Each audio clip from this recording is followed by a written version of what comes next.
Okay, so what are Het-Cis norms? Het-Cis norms refers broadly to heteronormativity and cis normativity.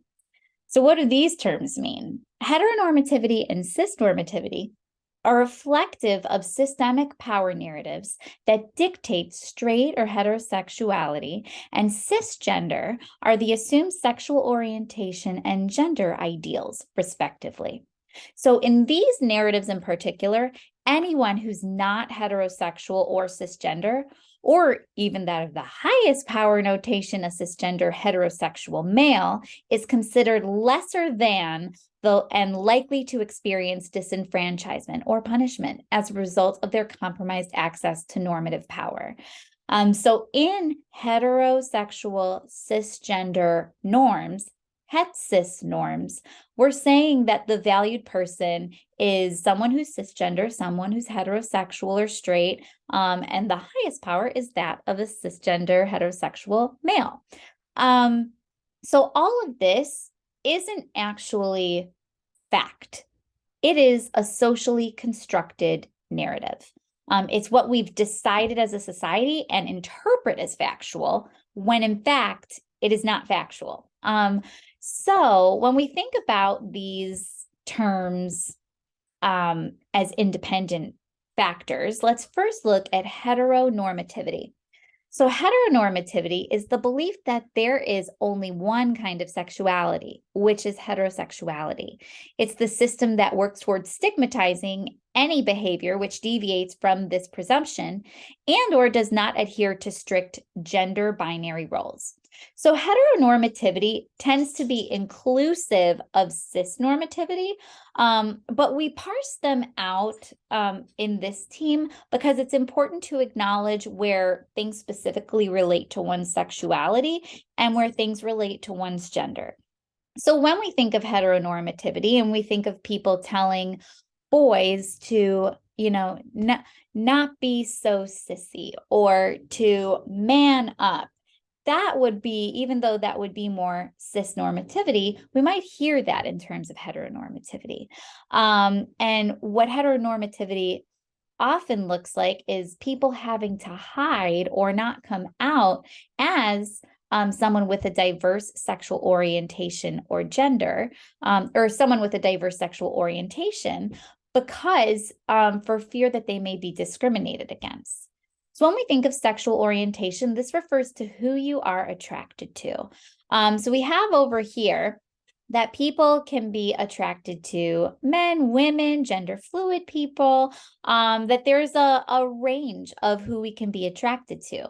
The heterosexual sexual orientation or the straight orientation refers to when like a cisgender male likes someone of the opposite sex or when a cisgender female likes someone of the opposite sex.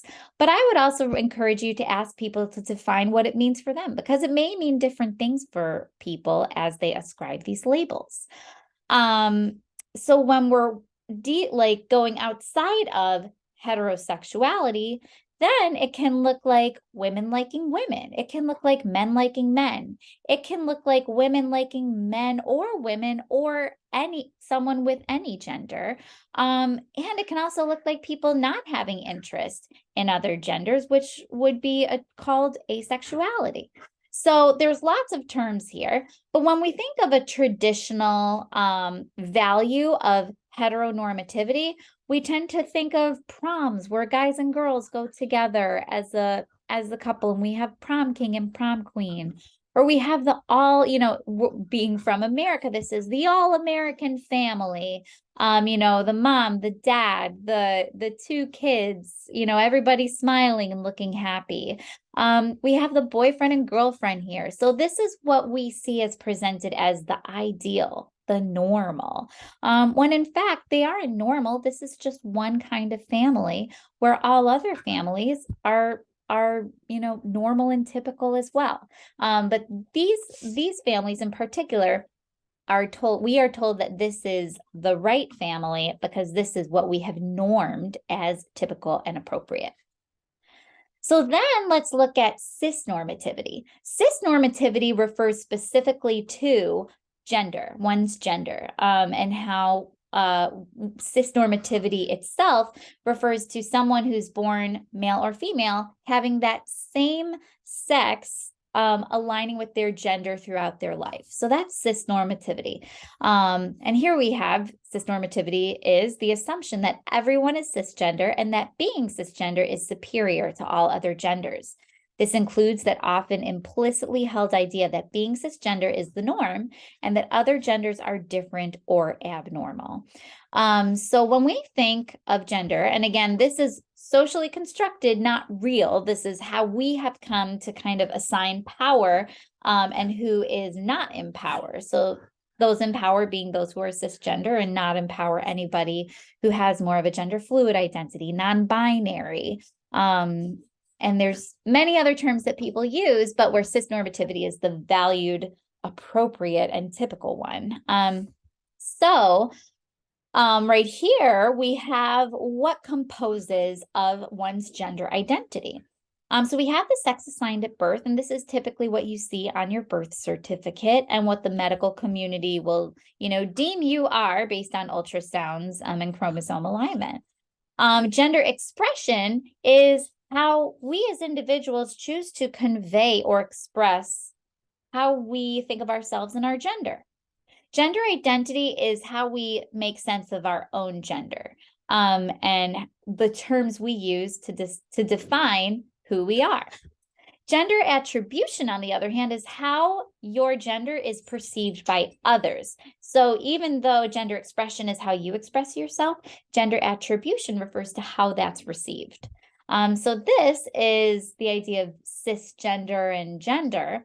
And we have right here the idea that from a young age, we're having gender reveal parties and cakes that are wondering if it's a boy or a girl. And then we instill all of these norms that if it's a girl, we're going to have pink bows and ballet slippers. And if it's a boy, we're going to encourage strength and sports and dinosaurs. So this is just an example of how these scripts start early. And it's amazing how they persist and become salient. And then the problem is when we talk about these as factual, and then when individuals come to say, oh, wait, is this actually who I am? Instead of being able to think, oh, this might not be who I am, we're instilling a lens that could be conceptualizing gender and sexual orientation as a problem or as a diagnosis when that is absolutely not the case. It is normal, it is typical to experience gender and sexual orientations as not cisgender and as not heterosexual or straight. So this is comparing both of them just to continue to orient us. So when we think of one's gender, that's cisnormativity, where cisgender identities are the ones that are given power. And we have sex assigned at birth. These are just some key terms. Gender identity, which is how one sees themselves. Gender expression, how one expresses themselves. And as well as gender presentation and gender attribution, how people are seeing others.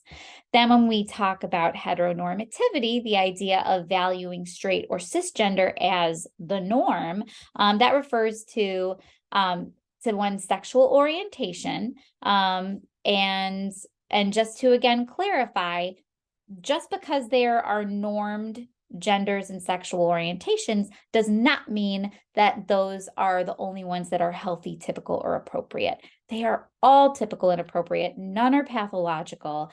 And it's these norms that encourage people to think there's something wrong with them when there is nothing wrong with us at all.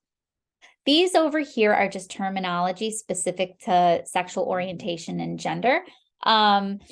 Gay, lesbian, bisexual, intersex, pansexual, asexual. You've heard these terms before. If you haven't, you can see the definitions here. And for gender, we have gender identities such as cisgender, gender fluid, genderqueer, non-binary, transgender. So I encourage you to look into these and recognize that you may hear these and there's nothing wrong with people sharing that this is who they are. All right, so coming up, we're going to learn about what are the harms of het cis norms in our society.